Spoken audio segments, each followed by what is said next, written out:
तो साल 2025 में एक नया टैक्स कानून दस्तक दे रहा है और जैसे ही टैक्स शब्द सुनाई देता है ना, हम सबके दिमाग में एक ही सवाल घूमने लगता है। भाई हमारी बचत का क्या होगा? कहीं ज्यादा टैक्स तो नहीं देना पड़ेगा? चलिए आज इसी उलझन को मिलकर सुलझाते हैं। अब जो सबसे बड़ा और सीधा सवाल सबके मन में है वो ये कि हम सबकी जो फिक्स डिपॉजिट यानी एफडी या रिकरिंग डिपॉजिट यानी आरडी है, उस पर मिलने वाले ब्याज पर जो टीडीएस कटता है, क्या उसके नियम 2025 में बदल जाएंगे? आइए पता करते हैं। तो इसका सीधा और साफ जवाब है जी नहीं, बिल्कुल नहीं। बैंक ब्याज पर टीडीएस के नियम जैसे थे वैसे ही रहेंगे। तो हाँ, सब लोग राहत की सांस ले सकते हैं। पर सवाल यह है कि अगर कुछ बदल ही नहीं रहा तो आखिर ये सारी कंफ्यूजन, ये सारी बातें शुरू ही कहाँ से हुई? देखिए, ये कंफ्यूजन इतना बढ़ गया कि खुद सरकार के टैक्स विभाग यानी सीबीडीटी को सामने आना पड़ा और एक ऑफिशियल क्लैरिफिकेशन जारी करना पड़ा। तो आइए इस भ्रम की जड़ तक चलते हैं और समझते हैं कि ये सब शुरू कहाँ से हुआ था। और मजे की बात जानते हैं क्या है? ये सारा का सारा भ्रम सिर्फ कानून के नाम और सेक्शन नंबर के बदलने से हुआ।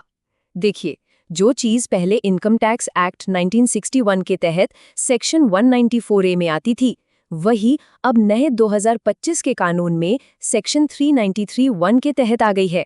बस इसी नाम के बदलाव ने थोड़ी खलबली मचा दी। अच्छा, इससे पहले कि हम आगे बढ़ें, एक बार फटाफट ये समझ लेते हैं कि आखिर ये टीडीएस है क्या भला। तो देखिए, टीडीएस का मतलब है टैक्स डिडक्टेड एट सोर्स, मतलब जहां से इनकम आ रही है वहीं पर टैक्स काट लिया जाए।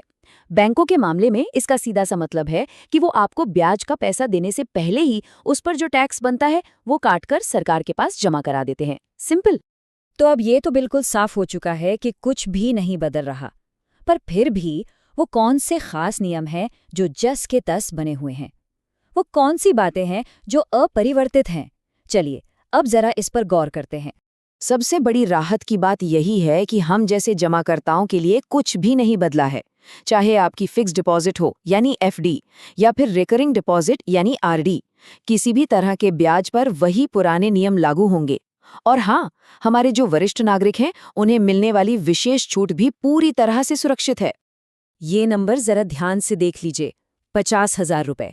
ये वो लिमिट है, मतलब अगर पूरे साल में आपको अपने सभी बैंक खातों से मिलाकर कुल ब्याज इस रकम से कम मिलता है तो आपका कोई टीडीएस नहीं कटेगा, 0।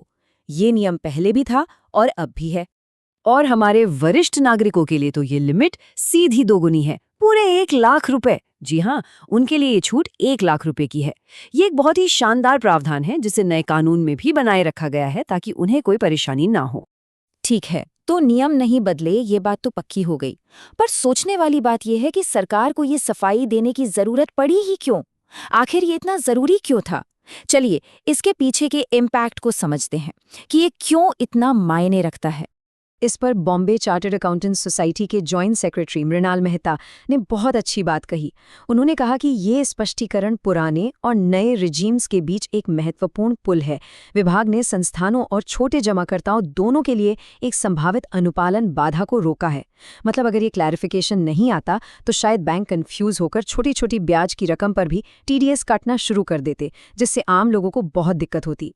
तो कुल मिलाकर इस एक सफाई से जमाकर्ताओं के हितों की रक्षा हुई है। कैसे?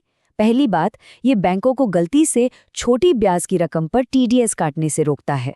दूसरा, इससे जमाकर्ताओं का कैश फ्लो यानी हाथ में आने वाला पैसा सुरक्षित रहता है। और तीसरा, ये सुनिश्चित करता है कि नए टैक्स सिस्टम में बदलाव बहुत आराम से और बिना किसी परेशानी के हो जाए।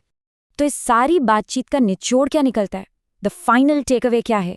मतलब इतने बड़े बदलाव के दौर में वो कौन सी एक बात है जो निश्चित है? और वो एक बात ये है कि आपके बैंक ब्याज पर टीडीएस के नियम स्थिर हैं, एकदम स्टेबल। भले ही टैक्स के कानून बदल रहे हों, उनकी किताबें बदल रही हों, पर आपकी मेहनत की कमाई पर जो ब्याज मिलता है उसके टीडीएस नियम पूरी तरह से सेफ और सिक्योर हैं। तो ठीक है, बैंक ब्याज पर टीडीएस की चिंता तो अब दूर हो गई, लेकिन ये हमें एक बहुत जरूरी सवाल पर लाकर छोड़ देता है कि टीडीएस के नियम तो भले ही स्थिर हैं, पर जब 2025 का पूरा टैक्स एक्ट लागू होगा तो और किन-किन चीजों पर हमें और आपको नजर रखनी होगी, क्योंकि जानकारी ही सबसे बड़ा बचाव है।